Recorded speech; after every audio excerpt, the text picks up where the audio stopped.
PGSD, UPI Kampus Tasikmalaya. Pada video kali ini saya akan menjelaskan tentang morfologi. Sebelum kita masuk ke materi morfologi, kita harus tahu apa itu kata.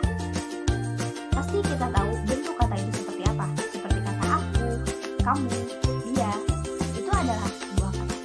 Namun bila ditanya, apa sih pengertian kata? Kata merupakan satuan bahasa yang memiliki satu pengertian atau satu arti. Atau kata merupakan deretan huruf yang diapit oleh dua spasi dan memiliki kata. Nah, itu adalah kata. Sudah tahu kan kata itu apa? Sekarang kita masuk ke morfologi. Kenapa kita membahas kata terlebih dahulu? Karena morfologi merupakan tataran bahasa yang menjelaskan tentang bentuk kata. Di dalam morfologi terdapat morfem, seperti halnya fonem yang terdapat dalam fonologi seperti yang dibahas oleh Jessica Dattelsion.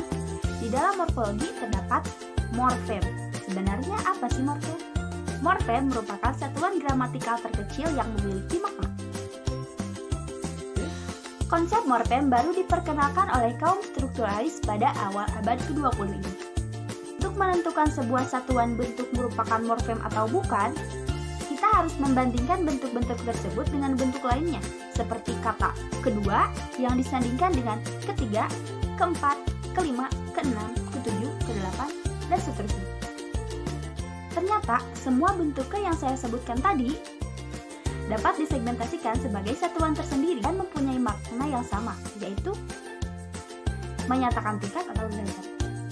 Dengan demikian, bentuk ke yang tadi saya sebutkan karena merupakan bentuk terkecil yang berulang-ulang dan memiliki makna yang sama, bisa disebut sebagai morfem. Untuk menentukan sebuah bentuk merupakan morfem atau bukan, kita harus mengetahui atau mengenal maknanya terlebih dahulu. Seperti contoh menelantarkan, terlantar, dan lantaran. Itu semua bukan merupakan morfologi, meskipun kata-kata atau bentuknya sedikit sama.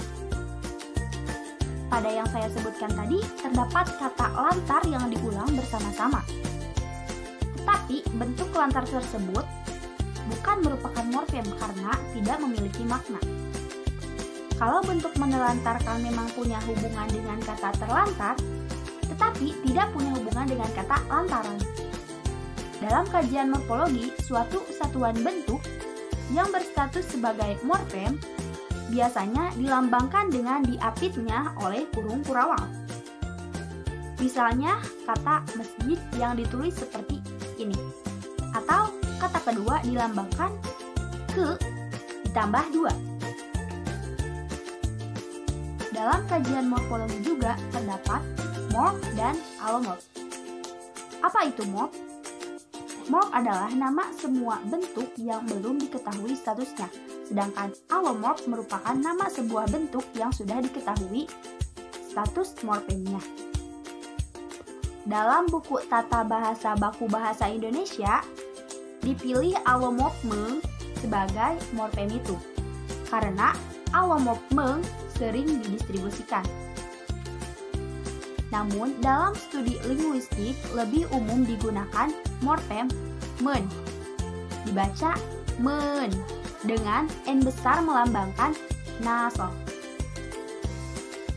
Morfem-morfem dalam setiap bahasa dapat diklasifikasikan berdasarkan beberapa kriteria, antara lain berdasarkan kebebasannya, keutuhannya, maknanya, dan sebagainya.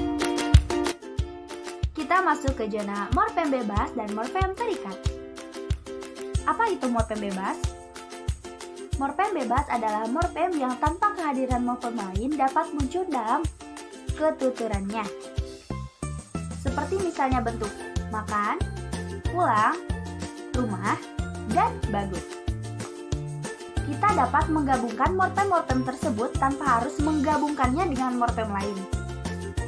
Sebaliknya dengan morfem terikat adalah morfem yang harus digabung dulu. Jika tidak digabung dengan morfem lain, dia tidak bisa muncul dalam penuturannya. Contohnya, semua afiks yang ada dalam tuturan bahasa Indonesia merupakan morfem terikat. Lalu ada morfem utuh dan morfem terbagi. Morfem utuh merupakan semua morfem dasar bebas seperti morfem terikat. Sedangkan morfem terbagi merupakan sebuah morfem yang memiliki dua bagian yang terpisah. Sehubungan dengan morfem terbagi ini, untuk bahasa Indonesia ada catatan-catatan khusus. Pertama, semua afiks yang disebut konfiks merupakan morfem terbagi, seperti ke, an, ber, an, dan pe-an. Kedua, dalam bahasa Indonesia ada afiks yang disebut infiks. Infiks ini adalah afiks yang disisipkan di tengah-tengah morfem dasar. Misalnya, afiks pada kata gerigi. Lalu ada morfem segmental dan suprasegmental. Perbedaan morfem segmental dan suprasegmental terdapat pada jenis fonem yang membentuknya. Ingat, morfem segmental adalah morfem yang terbentuk oleh fonem-fonem segmental, seperti morfem lihat, lah, sikat, dan ber. Jadi, semua morfem yang berbentuk bunyi disebut morfem segmental. Sedangkan morfem suprasegmental adalah morfem yang terbentuk oleh unsur-unsur suprasegmental, seperti tekanan, nada, durasi, dan sebagainya. Terima kasih atas perhatiannya, dan mohon maaf bila terdapat banyak kesalahan dalam pengucapan kata atau apapun. Dan tunggu dulu, sumber yang saya pakai adalah buku Linguistik Umum karya Abdul Khair yang sudah direvisi pada tahun 2012. Terima kasih. Wassalamualaikum warahmatullahi wabarakatuh. Jangan lupa like, comment, and share ke teman-teman kalian. Semoga bermanfaat.